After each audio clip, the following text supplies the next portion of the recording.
Hey guys, it's Ron Bass with another edition of The Ron Bass Show. I was going to let you say it. Sorry. I was curing you. Sorry. We didn't rehearse that. We didn't rehearse that. We don't rehearse. We don't rehearse. No. We're off the cuff. Everything we do is off the cuff. We're your source for inspiration, encouragement, motivation, Yep. a little bit of silliness. Speaking of silliness, I'm feeling kind of silly today. Oh, good. Yeah. So I'm driving back from the store a while ago to get here to meet you to do our podcast. Oh, by the way, this is Brent Atterbury. Oh, hello. Our executive producer, Mr. Marketing Guru, Yeah. friend. And I know this isn't really right, that I shouldn't be laughing about this, but I had these thoughts. As I pulled into a convenience store, I see this poor lady who's obviously overweight in a wheelchair. And I know this isn't funny, but to me, I'm finding a funny side of this. She's got a sign up that says, disabled and I'm widowed. I thought to myself, I had these really warped thoughts going through my head. Like, my first thought was, I should be sympathetic and help her, right? My second thought was, what if I walked up to her or got out of my car and I said, ma'am, I don't want to be cynical, but there's a lot of people that aren't very honest. Would you mind standing up for me to see if you're really handicapped? And I didn't do that. But I thought to myself, I've seen so many people, even driving up and down the street, in wheelchairs, and then a few days later, I would see them walking. So then I thought to myself, okay, maybe I'm being too critical. Maybe they're just in a wheelchair because they have problems with their legs and they just can't, walk a lot.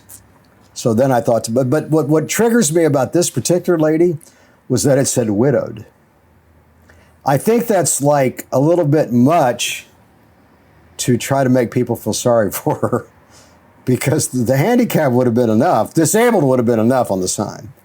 Yeah. So this is where my analytical mind goes. It goes into the weeds. I know it sounds terrible, doesn't it? And I'm sorry, but I just couldn't help but talk about that at the beginning of the podcast. Was it a person that is on the corners asking for money? Yes, they're in a wheelchair and they're holding up a sign saying, I'm disabled and I'm widowed. Hey, I know they're doing whatever they can to try and generate money, and you hope everything they're saying is true. But my dry humor, my warped sense of humor got in the way of the conversation with myself. And I'll add to that. I saw a guy park a very nice, probably a 3 or 4 year old vehicle behind a building, and he walked over to the corner and started panhandling, asking for money. Yeah. And then after it got hot and later in the afternoon, he went over and got in his car and went home. And I was like, that's not right. That's not right. He really doesn't need it. Right. He's found a way to work the system, and I feel bad because the people that do need help should get help. And that's the problem. It gets back to our other podcast, and the point I want to make in this, the real point I want to make in this conversation. That you're silly. That I am silly. I have a warped sense of humor and a warped sense of in my ability to analyze. Now, there's probably some truth in that, actually. But what I'm getting around back to is, who do you trust? And it's the idea that we're easily manipulated as human beings, particularly when you're easygoing like you and I are, and we get jerked around and taken advantage of. And this conversation comes up a lot. In fact, we had a conversation before the podcast about somebody who's a friend of mine. At least I thought he was a friend of mine. And the more I analyze it, the more I begin to think, I don't think he probably was a friend of mine. I think it was probably just a monetary thing. But back to this lady and the point I want to make, you just don't really know. So I say that to say this: if you're going to help somebody, do it without expecting anything in return. Mm-hmm.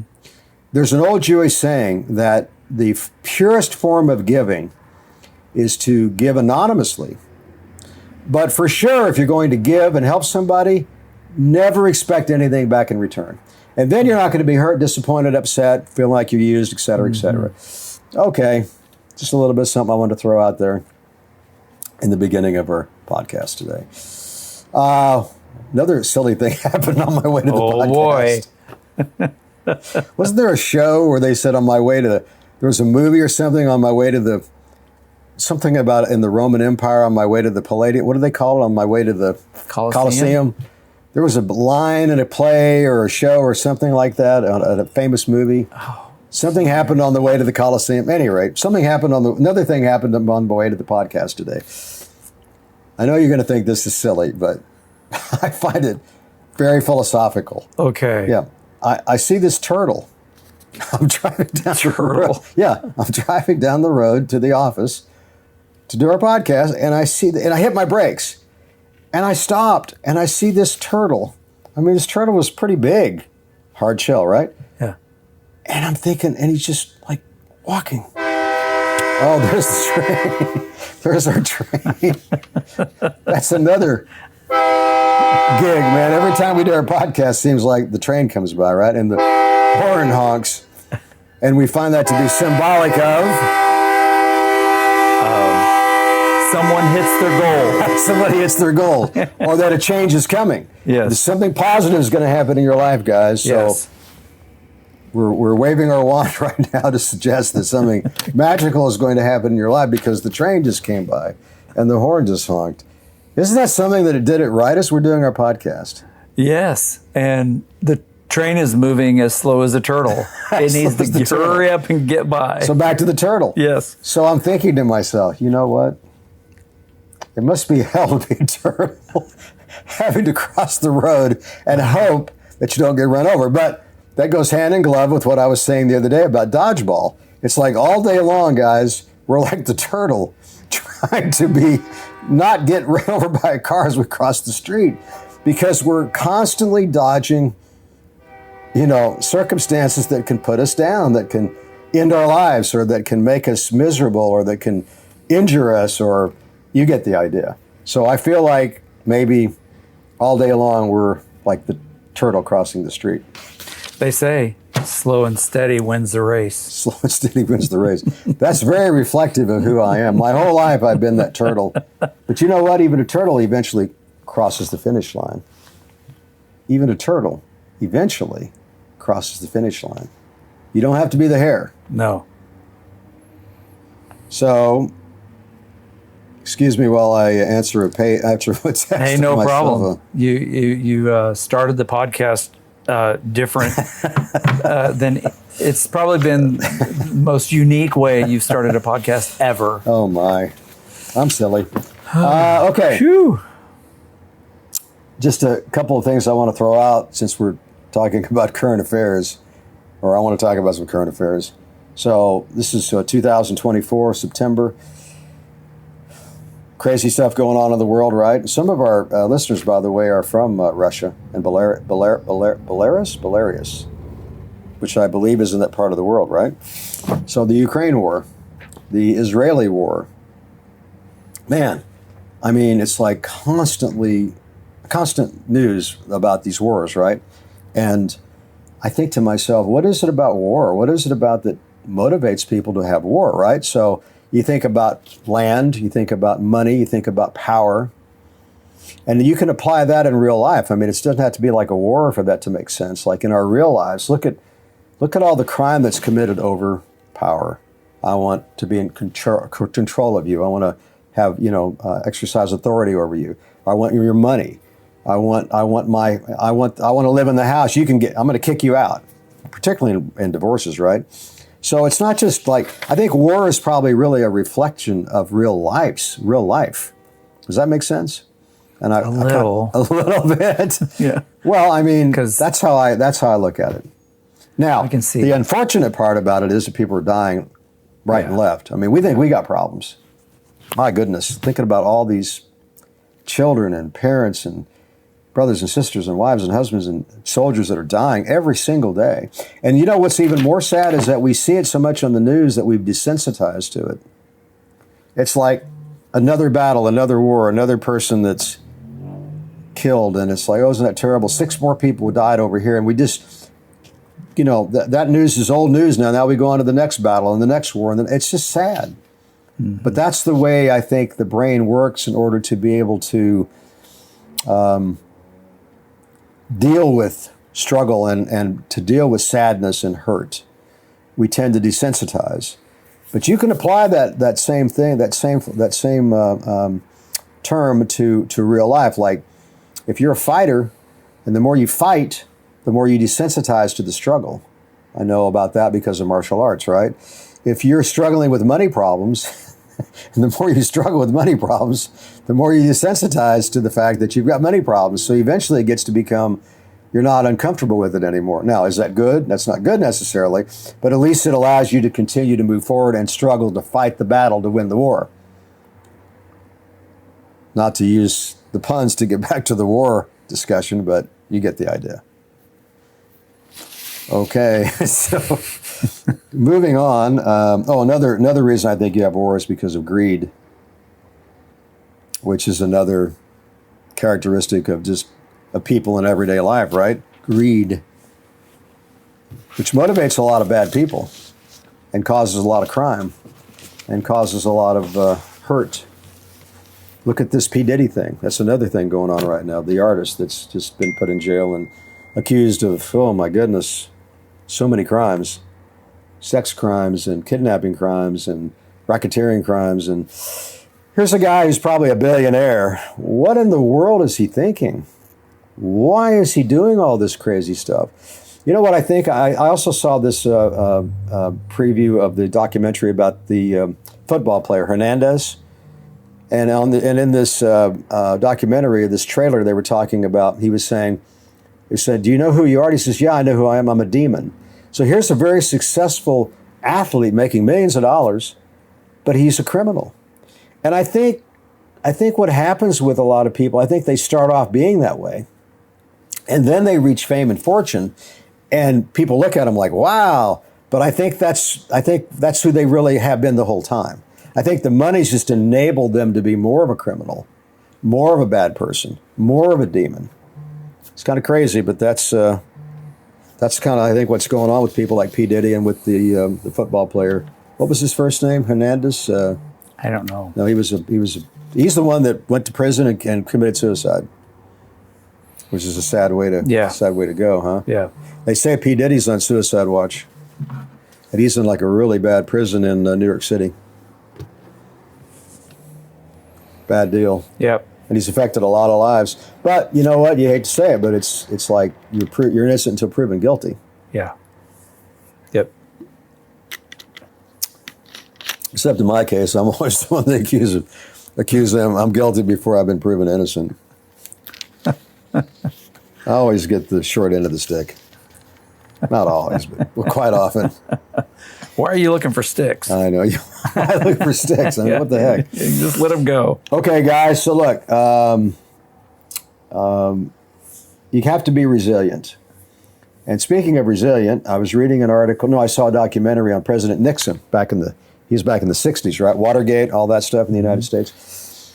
So I saw him interviewed, and he was a very resilient guy. He said in this interview, he said, I did not want to resign, but I think his family and his counselors and all that and all of his staff, they finally convinced him to do it. And then he got pardoned by President Ford, which is a smart deal because the country didn't have to go through all the craziness that you got to go through with all the press and trials and everything. But he was talking about how you have to have a sense of purpose. You have to have goals. And we talk about that all the time, right? So yeah. A lot of the stuff I talk about, it's not remarkable, but it just is just common sense. If you don't have goals and if you don't have a sense of purpose to get up every day, you have to have a reason to get up every day. You need a job, you need goals, you need to feel interested in trying to improve your life. And if you don't have that going on, you're next not going to feel good about yourself. So then what happens? You go through your life and it's ho-hum and you're looking for a way to feel good. So what do? You smoke pot and you drink and you gamble and you go for pornography and you go from relationship to relationship to relationship to relationship to relationship. Speaking of that, I saw where one of my old teammates from years ago had moved to California, and this guy was a heck of an MMA fighter. At any rate, he went through a bad divorce, and right away he gets a girlfriend, and right away now he's engaged. And I say to myself, oh boy, this is like, you can't chase these relationships. You can't you can't replace the problem. You can't replace the love that you've lost like that. You have to take time for yourself when you have a bad relationship. This is my opinion. And I've been through this myself in my own life. Every time I had a bad relationship, I would take 1 year and I wouldn't date. Just take a whole year. Not that I could date anyway, because I mean, like anyway. Okay. I would just, be to myself and work on my business and work on my health and work on my fitness and just reflect and get comfortable being alone. That's a problem. In fact, I'm going to talk about being alone and what it is about people and why they don't want to be alone. What is the deal? But what happens is when people don't like being alone, then things go to heck in a handbasket because you wind up quickly trying to get into a relationship. And when you do that, you usually pick the wrong person because you're in a hurry, because you don't feel good. You're not happy about yourself and you want to have somebody with you and you don't want to be alone. And then you just, okay, this person likes me, so I'm just going to go for this. And I must be in love because they love me and I love them and I think it's okay. Let's get married. And then what happens? Well, 70% of marriages fail. I think it's something like almost the same in relationships, even non-marriage. So those are pretty bad odds anyway. So in my opinion, if you're going to really have a relationship, take your time. Keep it non-romantic. Build a friendship.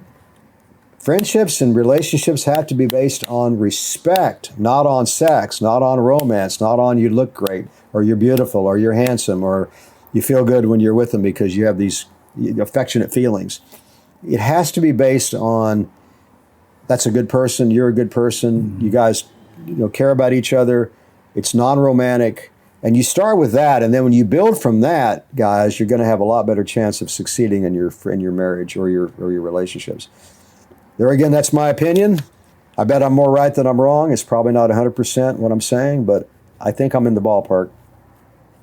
I see it all the time. I see people make horrible choices because they just don't want to be alone. And the consequences can be very, very devastating. And then you wind up even more upset when that relationship fails. Now you're drinking more, you're drugging more, you're eating more. I've got a good friend right now that's gained 50 pounds because of a bad relationship, because they just, eating is like comfort. Eat. And man, the next thing you know, now you're trying to diet because now you're not happy about that. And now you're going through that hell, right? So it's like a circle that never ends. Mm-hmm.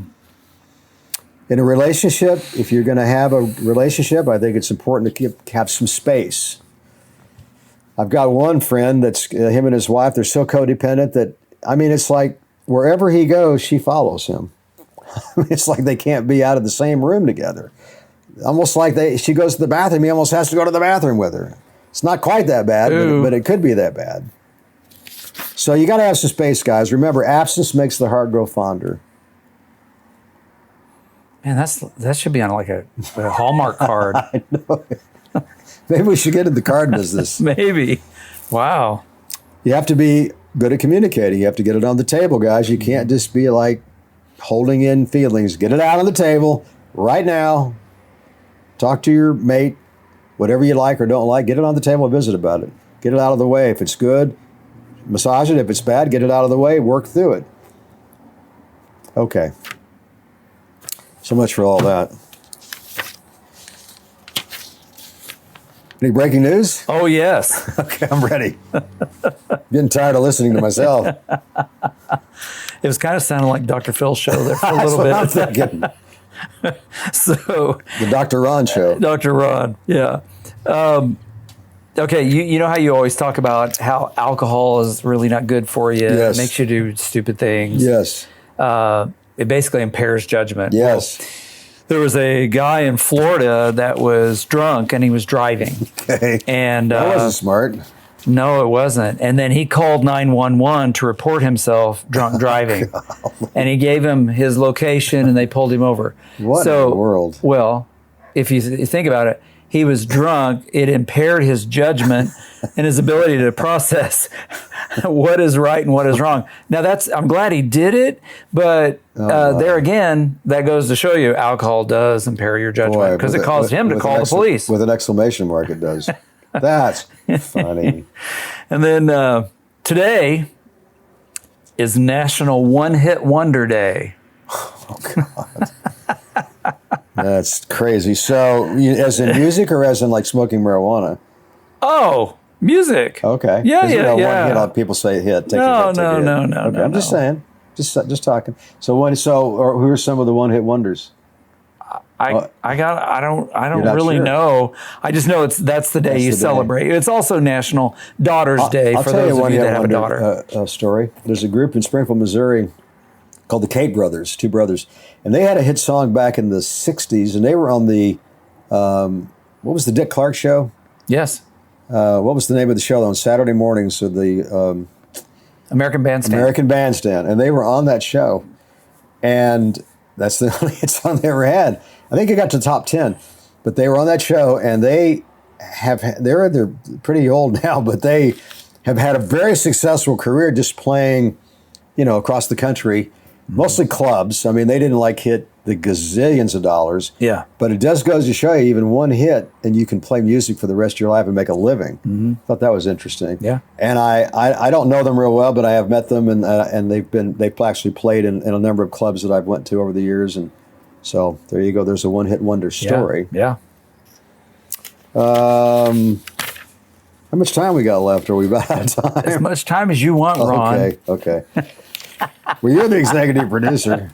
I'm just following your lead. We go until you're out of gas. Like the balloon is out of air. Huh? Yeah. Okay. Well, we talked about that. Let's see. We talked about that. Or until you've got your point across. Yeah, until I get my point across. Yeah. Huh? Yeah. Okay. I'll kind of close out with this idea, maybe, about the idea of everybody wants to be loved and everybody wants to love. So I think about that a lot.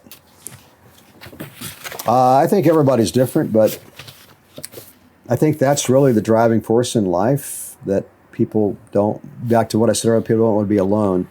So I think when you're young, particularly, you strive for this. When you're older, I think you just have a different perspective.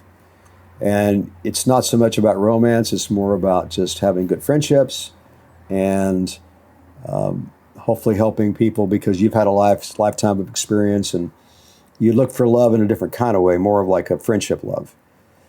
And I think that that's really important to understand. But when you're young, it's all about it's biology. I mean, you're supposed to have children. Mm-hmm. That's why a race never wants to die. It's like it's built into the brain where you reproduce.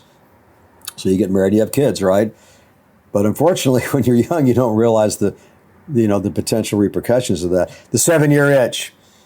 After 7 years, they say that the brain, your desire to want to be with somebody starts to wane, or your affection level starts to wane. You don't have as much affection towards somebody after 7 years. It's kind of weird, but they say it's built into the brain. It's not like an environmental thing, like, oh, I don't like you anymore because whatever. It's like the brain just starts telling you, hey, I don't feel as excited about being around you as I used to. And so then that starts playing into the idea of people having adultery and cheating on their wives or cheating on their husbands, right? Next thing you know, in fact, I have a friend right now that is very upset because he has been told that his wife's cheating on him, and she's denying it. And who knows what the truth is. But the idea is that happens all the time. They say women cheat on men as much as men cheat on women. I didn't know that, but that's what the studies say. So I don't want to end it on a negative note by any means, but I think it's really important, guys, back to what we talk about all the time, who you spend time with. You become who you surround yourself with. So pick your friends and your lovers wisely. Very, very important. Any closing thoughts, sir? No. Any words of wisdom? I think the turtle analogy, slow and steady wins the race. You like that better than the dodgeball analogy? You don't have to. I don't know. I have to sprint. I think they're both pretty good analogies. It's life is a journey. Life is a journey. Not a sprint. Speaking of Journey, who was the singer that started with Journey? Steve Perry.